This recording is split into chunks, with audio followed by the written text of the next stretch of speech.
Hey everyone, welcome back to News with Sonic, where we discuss comics, movies, games, and more. Here to talk to you about Spider-Man Beyond the Spider-Verse possibly getting delayed.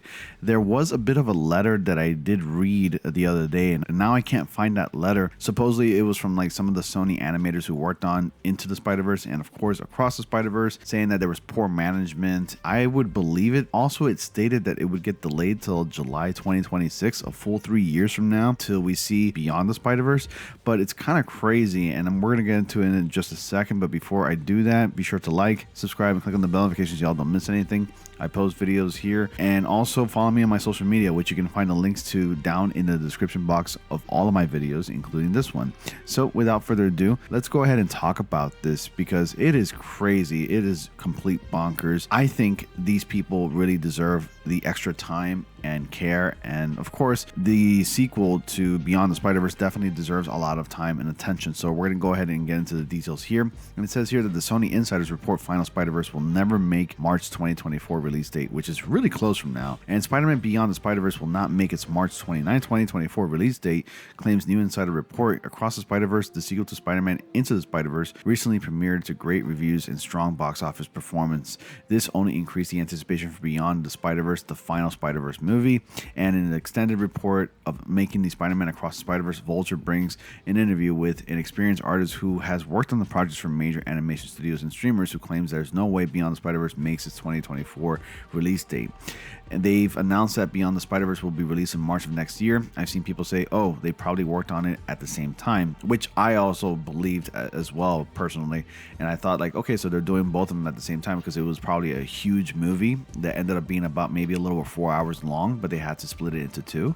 So there's no way that this movie's coming out then. There's been progress on the pre-production side of things, but as far as the production side goes, the only progress that's been made on the third one is any exploration or tests that were done before the movie was split into two parts.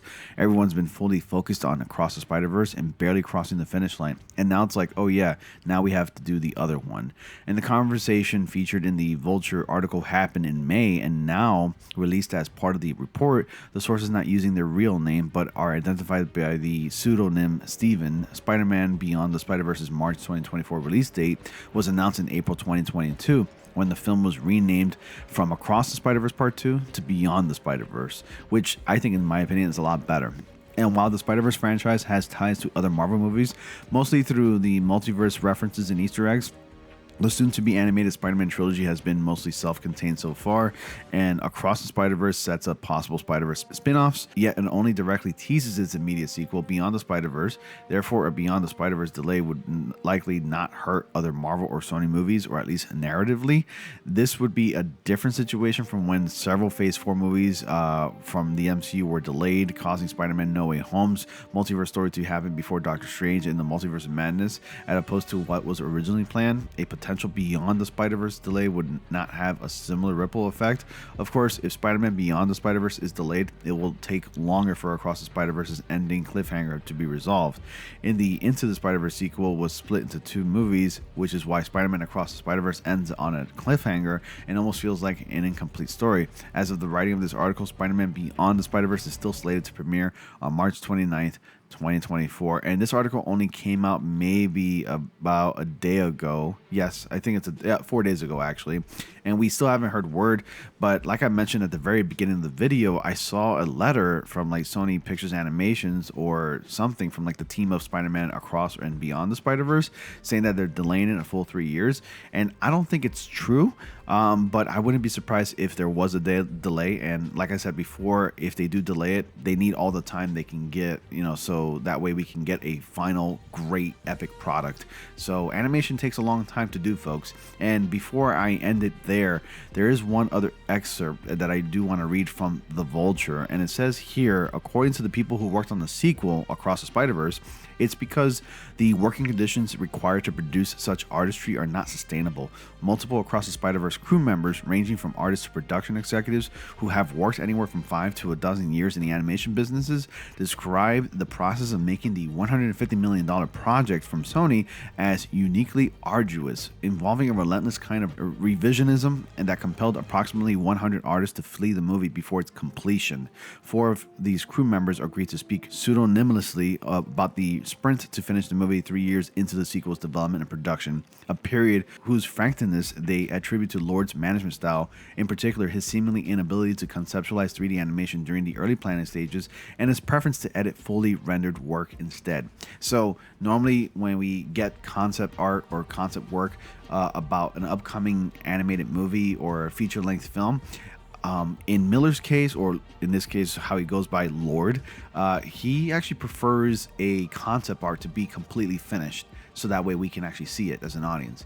We'd be completely understanding if the product that we're watching for a full animated feature-length film isn't completed. I mean, it's animated, so we're expected to see some bugs and a little bit of incompletion here and there during certain sequences of a clip, but it's totally understanding. But not in this case for Lord Miller, which apparently he sounds like a total meticulous anal person, for lack of a better word. And finally, while frequent major overhauls are standard operating procedure in animation, Pixar films can take between 4 and 7 years to plot, animate, and render. Those changes typically occur early on during development and storyboard stages, but these Spider-Verse 2 crew members say that they were asked to make alterations to already approved animated sequences that created a backlog of work across multiple late-stage departments. Across the Spider-Verse was meant to debut in theaters in April 2022 before it was postponed to October that same year, and then June of 2023 owing to what Entertainment Weekly reported as pandemic-related delays, quote-unquote. However, the 4 crew members say animators who were hired in the spring of 2021 sat idle for anywhere from 3 to 6 months that year, while Lord tinkered with the movie in the layout stage when the first 3D representation of storyboards are created. So there you have it. I mean, it is possible that we can be getting this film to be delayed to 2026 or even 2025, maybe 2026 the latest, but honestly, I really wouldn't mind it because it only builds up anticipation, and I think the movie's just going to be that much better if it does get delayed, and I totally understand. But anyways, you let me know your thoughts. What are your thoughts about this whole situation? Do you think Sony should allow these animators to have more time to of course, make a good final product? That's a dumb question, but I think they should have more time, and I don't think they should be crunched at all as they have been for the past couple of films. Anyways, that's all I got for you today. Thank you all so much for watching. Be sure to like, comment, subscribe, and click on the bell notifications so y'all don't miss anything. And as always, I'll see you all in the next comic panel.